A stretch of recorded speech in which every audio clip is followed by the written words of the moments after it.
konten-konten dari Triun Slayer adalah untuk mengcounter dengan mematikan seluruh syubhat dan fitnah dari kufar laknatullah terhadap agama yang diridhoi oleh Allah Azza wa Jalla, yaitu Islam. Selamat menyaksikan ikhwan fillah dan juga kalian para Tritunggal cabang Melayu. Ya, bismillahirrahmanirrahim. Alhamdulillahirabbil alamin wassalatu wassalamu ala asrofil anbiya'i wal mursalin wa ala alihi washabihi ajmain. Amma ba'du. Assalamualaikum warahmatullahi wabarakatuh. Ikhwan fillah yang selalu senantiasa menantikan channel-channel dari Muslim. Alhamdulillah sekarang hamba pun bergabung dan mempunyai channel sendiri tentunya. Lalu kemudian hamba juga berterima kasih tentunya karena kalian menyambut hamba dengan hangat di konten perdana hamba mengenai Teresa. Sekarang kita berjumpa lagi dan hamba sekarang akan membawakan materi tentang menggauli budak ala Yahudi dan Tritunggal cabang Melayu jangan terguncang. Itu Ivan Villa, itu kontennya untuk kali ini. Kenapa jangan terguncang? Karena mereka dari dulu terbiasa mengatakan bahwa Islam ini menggauli budak, Islam ini melegalkan zina, padahal mereka sendiri tidak tahu apa itu zina dan mereka mencuri terminologi zina dari kita. Zina itu punya kita, tapi mereka curi gitu, dan mereka malah melemparkan definisi yang kita tahu, kita mengerti kepada kita sendiri. Apa itu nggak lawak? Nah sekarang kita akan bongkar sebongkar-bongkarnya bagaimana zina ini malah harusnya terlibat dan dilakukan oleh bangsanya Yesus. Kalau misalnya kita menggunakan definisi zina mereka begitu. Padahal zina dalam terminologi Islam adalah perbuatan seksual oleh mukallaf Islam yang dilakukan dengan pasangan yang tidak dihalalkan oleh agama. Siapakah pasangan yang tidak dihalalkan oleh agama? Yaitu istri tentunya dan budak yang kita miliki. Jika masa-masanya sedang masa-masa perbudakan begitu. Cuman karena masa budak sudah tidak ada, maka pasangan yang halal dijauhi dari terminologi zina adalah istri. Kan kelar. Nah, karena mereka nggak tahu bahwa budak itu halal, bahwa budak itu dibolehkan baik dari Torah maupun dari Al-Quran sendiri, dari keimanan Yahudi maupun dari keimanan Islam sendiri, dari hadis Musa maupun dari hadis Rasulullah SAW sendiri, mereka ini berbangga untuk kebodohan mereka. Mari sekarang kita buktikan bagaimana sih menggauli budak yang diajarkan oleh Musa dan Yahudi. Saksikanlah. Sekarang kita akan menuju ke share screen terlebih dahulu ya Ivan Villa. Sebentar. Kita akan buka ke Google. Iya, ke sini. Bentar. Kita ke sini dulu. Nah, pertama kita akan buka mengenai legitimasi bahwa budak adalah mahram yang halal untuk kita gauli karena itu bagian dari firman Tuhan. Ini hamba mau share screen dulu. Berarti ke sini, lalu ke sini, kemudian ke Chrome, ya. Nah, udah kelihatan ya. Nah, dalilnya itu ada di sini, Ivan Villa. Ada di dalam surah Al-Ma'arij ayat 29 sampai 30. Walladzina hum li furujihim hafidun ila ala azwajihim auma malakat aimanuhum wa innahum ghairu malumin. Dan orang-orang yang memelihara kemaluannya kecuali terhadap istri-istri mereka atau hamba sahaya yang mereka miliki, maka sesungguhnya mereka tidak tercela. Al-Ma'arij ayat 29 sampai 30. Lalu kemudian kita akan menemukan juga di Al-Mu'minun ayat 5 sampai 7.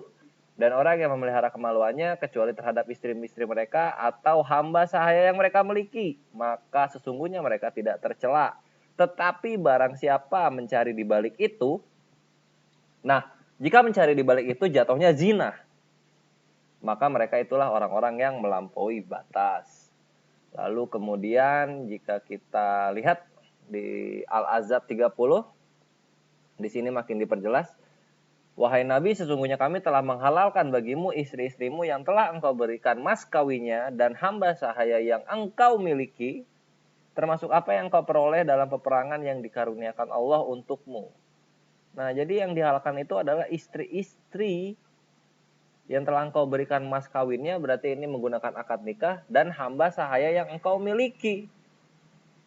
Berarti ini menggunakan akad milik. Karena akadnya ada, maka kedua ini adalah halal. Nah, Pak Tritunggal Cabang Melayu paham nggak soal kayak begini? Mengenai bagaimana kita memiliki seorang wanita yang dihalalkan oleh Allah Azza wa Jalla adalah dengan menggunakan akad. Gitu loh. Jika ingin memiliki halal sebagai istri, maka akadnya akad nikah. Jika ingin memiliki budak yang sah, maka akadnya akad milik. Hamba sahaya di sini. Nanti ketika budak ini melahirkan anak untuk tuannya, jadilah dia walad. Walad. Apa Tritunggal punya hukum kayak begini? Nggak punya. Mereka ini nggak siap untuk semua masa. Jadi mereka menyerahkan segala hukumnya kepada zaman. Tidak seperti Islam, yang selalu hukumnya hukum dari Allah dan zaman menyesuaikan dengan hukum Allah ini. Gitu. Itulah Islam. Sorry to say, my bread, Tritunggal Cabang Melayu. Oke, setelah kita tahu dari Islam mengenai ayat-ayat legitimasinya, sekarang kita lihat ke Yahudi. Kita lihat ke Yahudi di dalam Torahnya.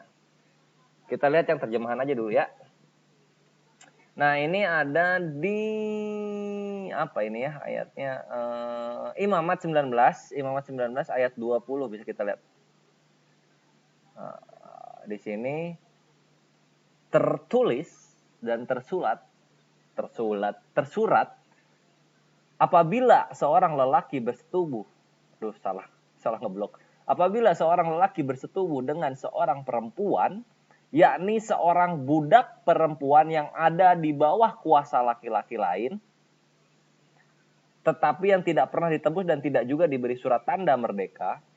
Nah, ini berarti budak perempuan yang dimiliki oleh orang lain ya, bukan budak perempuan yang dimiliki oleh laki-laki yang punya haknya. Maka perbuatan itu haruslah dihukum, tetapi janganlah keduanya dihukum mati karena perempuan itu belum dimerdekakan. Hayo, di sini aturannya adalah kalau laki-laki bersetubuh dengan budak perempuannya orang lain, maka jangan dihukum mati mereka berdua ini. Sekarang kalau misalnya laki-laki ini bersetubuh dengan budaknya sendiri, budak yang sah dalam kepemilikannya sendiri, apa hukumannya berarti? Ya hukumannya nggak apa-apa gitu loh Tritunggal Cabang Melayu. Kecuali kalian bisa menunjukkan bahwa mereka dihukum mati, maka gua salah. Tapi itu nggak akan pernah terjadi, Tritung. Baru satu dalil nih. Ini baru satu dalil yang secara implisit menyatakan begitu. Mari kita lihat lebih dalam lagi. Kita akan melihat lebih dalam lagi. Kemudian nanti kita akan menemukan di mana seorang ayah bisa menjual anaknya menjadi budak. Itu ada di Keluaran 21 ayat 7 ayat 7 sampai 11. Ini bisa dibaca ya. Aduh. Apabila ada seorang menjual anaknya yang perempuan sebagai budak, maka perempuan itu tidak boleh keluar seperti cara budak lelaki keluar. Nah, ini adalah legitimasi di mana seorang ayah diperbolehkan menjual budak.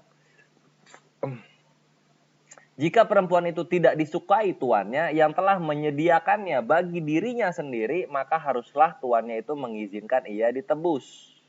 Jadi maksudnya di sini adalah kalau tuan si budak ini nggak suka kepada si perempuan itu, maka tuannya ini boleh boleh ngizinin orang lain untuk menebus si perempuan ini supaya bebas gitu. Nah, tapi tuan ini nggak boleh ngejual atau nebus atau membiarkan orang lain yang nebus si perempuan ini dari bangsa lain selain bangsa Israel. Nah, gitu ya. Lalu di ayat 9-nya, jika tuannya itu menyediakannya bagi anaknya laki-laki, maka haruslah tuannya itu memperlakukannya seperti anak-anak perempuan berhak diperlakukan. Ya, ayat 9 dimaksudkan begini.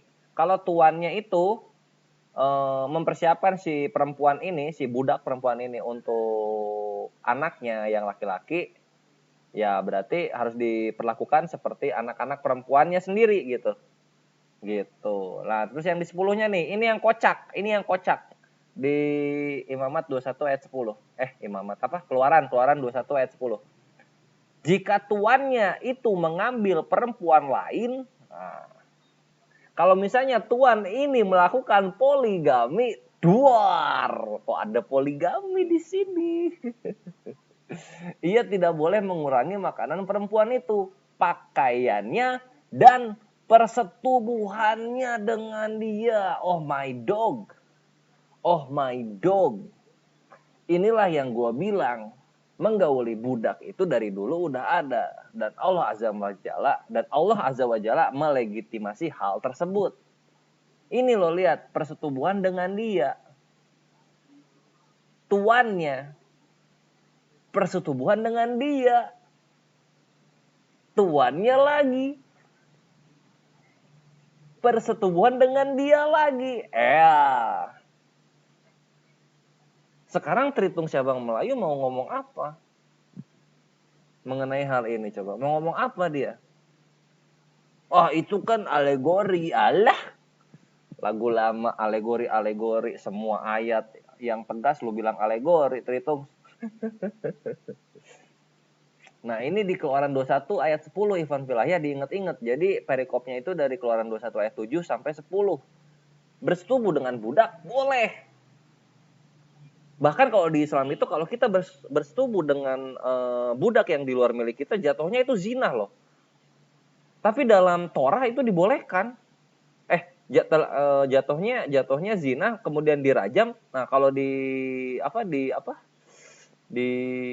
Torah itu dihukum juga tapi nggak dirajam. Coba mana yang lebih baik, mana yang lebih tegas gitu dalam hal ini? Islam lah. Itulah kenapa kita keluarnya yang terakhir. Karena keluar terakhir, maka artinya penyempurnaan. Keluar di awal namanya prototype. Keluar di tengah-tengah namanya KW. Nah, gitu. Kita lanjut lagi. Nah, kita pertama ayat-ayat dari ini dulu ya, Biblos dulu ya. Nah, sekarang kita lihat di sini mengenai bagaimana budak-budak wanita ini didapatkan sehingga bisa sehingga bisa menjadi properti dari siapa orang yang mengimani Torah ini. Nah, ini bisa dilihat perikopnya di Ulangan 20 ayat 10 ya. Ini tentang perikop hukum perang dan ini mengenai gonimah kalau di kita ini. Apabila engkau mendekati suatu kota untuk berperang melawannya, maka haruslah engkau menawarkan perdamaian kepadanya. Bla bla bla bla bla bla bla bla bla bla bla bla bla bla. Nah, terus dari Ulangan 20 ayat 13-nya bisa kita baca, dan setelah Tuhan ilahmu menyerahkannya ke dalam tanganmu, maka haruslah engkau membunuh seluruh penduduknya yang laki-laki dengan mata pedang. Hanya perempuan, anak-anak, hewan, dan segala yang ada di kota itu, yakni seluruh jarahan, boleh kau rampas bagi dirimu sendiri. Dan jarahan yang dari musuhmu ini yang diberikan kepadamu oleh Tuhan ilahmu boleh kau pergunakan. Nah, boleh kau rampas bagi dirimu sendiri. Dan jarahan yang dari musuhmu yang diberikan kepadamu oleh Tuhanmu boleh kau pergunakan. Perempuan loh, dipergunakan. Kita balik lagi ke ayat ini. Nah, persetubuhan dengan dia tidak diapa-apakan. Nah, kita sekarang lanjut lagi ke sini. Ayatnya sekarang ini ya. Nah, ini sekarang mengenai tawanan perang wanita cantik di Ulangan 21. Ulangan 21 ayat ini nih. Ulangan 21 ayat 11 aja kita lihat. Dan engkau melihat di antara tawanan itu seorang perempuan yang elok, sehingga hatimu mengingini dia, dan engkau mau mengambil dia menjadi istrimu. Nah, jadi tawanan perang ini bisa jadi istri. Nah, karena istri di sini adalah sesuatu yang menarik, maka kita akan bahas ini lebih jauh ya. Nah, biasanya si Tritung Cabang Melayu ngomong, lah iya ini budak di dalam perjanjian lama itu jadi istri dulu. Kalau kalian enggak, karena kalian ya gitu. Pelaku zina, Islam itu pelaku zina lah gitu-gitu kan. Tritung itu bilang gitu. Tapi mereka belum tahu ini gimana caranya menjadi istri di dalam Torah, di dalam rabbinik literatur itu kayak gimana, mereka belum tahu. Nanti kita akan kasih tahu di sini, Ivan Villa. Dan siap-siap aja, mereka akan terguncang. Mereka akan terguncang dan terdiam, dan bahasan ini pun mati terkubur seperti nyembah batu karena balik lagi ke mereka, seperti nama Tuhan Islam adalah berhala yang kemudian berbalik lagi kepada mereka, dan seperti syubhat dan fitnah yang lainnya. Sekarang mari kita tunjukkan. Oke, ini nanti kita balik lagi ke sini ya. Ini contoh-contoh aja. Nah, pertama kita akan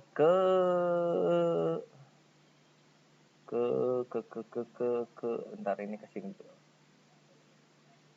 Kita ke sini dulu. Nah, ini bisa dilihat di sini.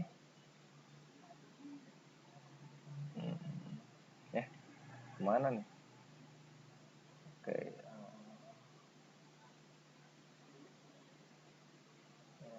Mana sih? Bentar ya.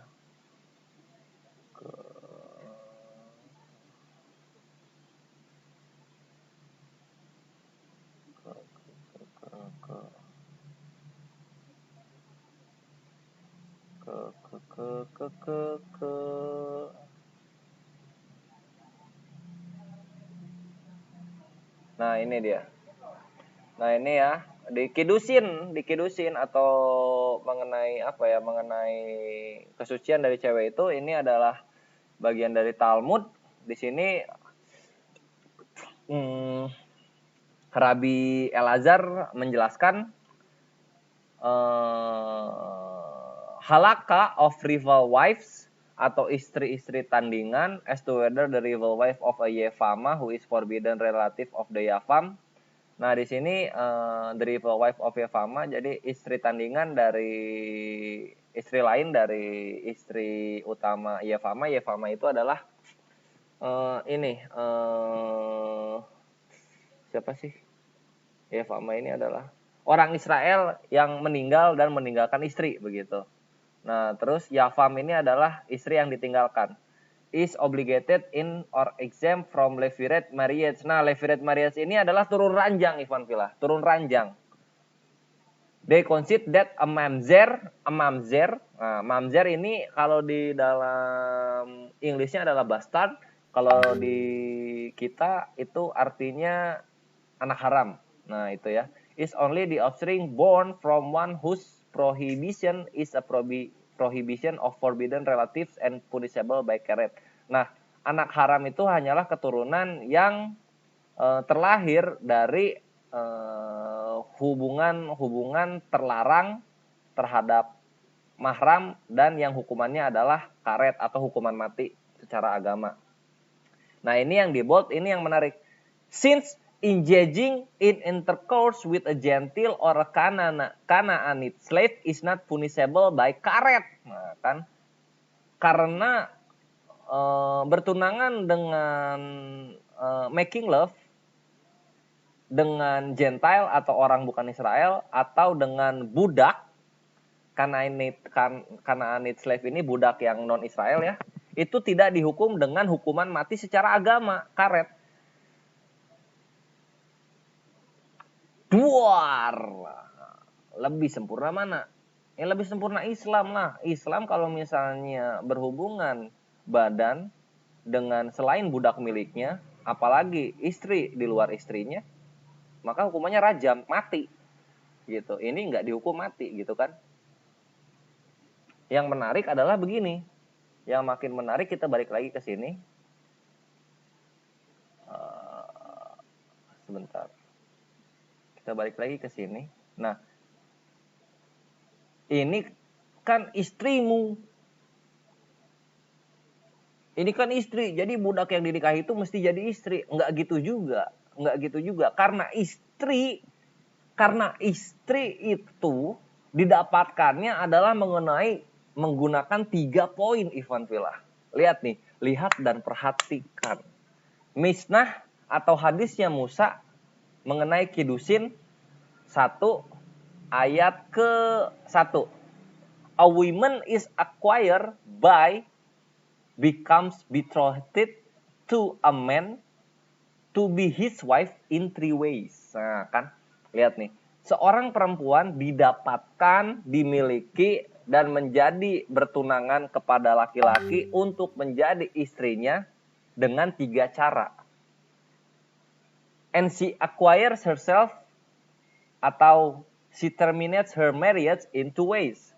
Atau dia membuat dirinya membatalkan pernikahan dengan 2 cara. Nah, terus the Mishnah elaborates. Di sini maksudnya the Mishnah lebih mendetailkan lagi. She is acquired through money. Dia bisa didapatkan untuk menjadi istri tentunya dengan uang, through a document, dengan surat pengesahan, and through sexual intercourse, dan dengan hubungan seks. Maksudnya apa? Jadi bertunangan di dalam Yahudi itu bisa dilakukan dengan hubungan seks. Itulah kenapa Ivan Villa, perhatikan baik-baik, di sini dikatakan dia menjadi istrimu karena karena dengan berhubungan seks maka otomatis si tawanan perang atau budak-budak yang tidak memiliki tuan ini otomatis menjadi istri dari seorang yang menggunakan ayat ini. Duar. Enak gak sih? Enak gak sih ketika kita kasih fakta gitu? Gimana kalau di dalam Islam itu untuk memiliki istri dia menggunakan akad.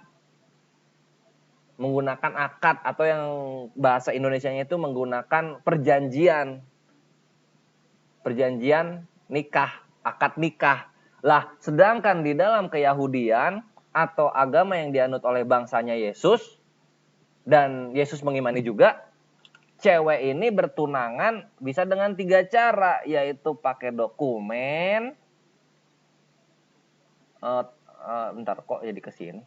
Oh, ini nih dah. Nah ya, pakai dokumen, pakai uang, atau pakai seksual intercourse, Mishnah kidusin. Ini adanya di Sefaria. Mau gimana lagi? Ya pantas aja kalau dalam Yahudi itu sekalinya dipakai langsung jadi istri otomatis. Kalau di Islam kan nggak gitu. Kalau misalnya main pakai-pakai aja jatuhnya zina. Lah kalau di Yahudi tunangannya aja pakai ML gitu kan. Bisa didapatkan pakai ML. Aduh. Itulah Ivan Villa. Itulah kenapa ini bisa mengguncang Tritunggal. Karena cewek bisa dijadikan istri adalah dengan 3 cara. Pakai uang, nggak ada uang ya pakai dokumen. Nggak bisa pakai dokumen ya udah langsung aja main. Main langsung sah sendiri dia, auto sah. Apa nggak lucu? Sekarang Tritunggal mau ngebantah ya nggak bisa. Nggak bisa mereka bantah karena Yahudi lebih dulu dari Tritunggal cabang Yunani. Sehingga Tritunggal cabang Yunani itu nggak bisa membantah kecuali ada ayat pembantahnya. Tapi coba kita lihat ya di keimanan mereka. Ini apa nih? Ini bukan. Keimanan mereka nih. Coba kita lihat di Efesus. Efesus gimana sih mereka soal perbudakan ini, coba kita lihat sebelum kita menggauli budak, karena mereka kan penerus ini ya ajaran Yahudi ya. Di sini di Efesus 6 ayat 5, hai hamba-hamba, taatilah Tuhanmu yang di dunia dengan takut dan gentar dan dengan tulus hati sama seperti kamu taat kepada Kristus. Jangan hanya di hadapan mereka saja untuk menyenangkan hati orang, tetapi sebagai hamba-hamba Kristus yang dengan segenap hati melakukan kehendak ilah. Lah, kok di sini malah taati Tuhanmu saja? Ini malah melegitimasi, menguatkan lagi apa yang ada di dalam perjanjian lama. Di mana ya udah jalankan yang sudah ada dengan lebih taat, kan gitu. Mungkin ada yang berbeda. Kita lihat lagi, coba kita lihat lagi. Mungkin ada yang berbeda. Oke, kita lihat lagi di 1 Petrus ya, 1 Petrus 2 ayat 18. Hai kamu hamba-hamba, tunduklah dengan penuh ketakutan kepada Tuhanmu, bukan saja kepada yang baik dan peramah, tetapi juga kepada yang bengis. Halah. Ini malah makin sakti lagi.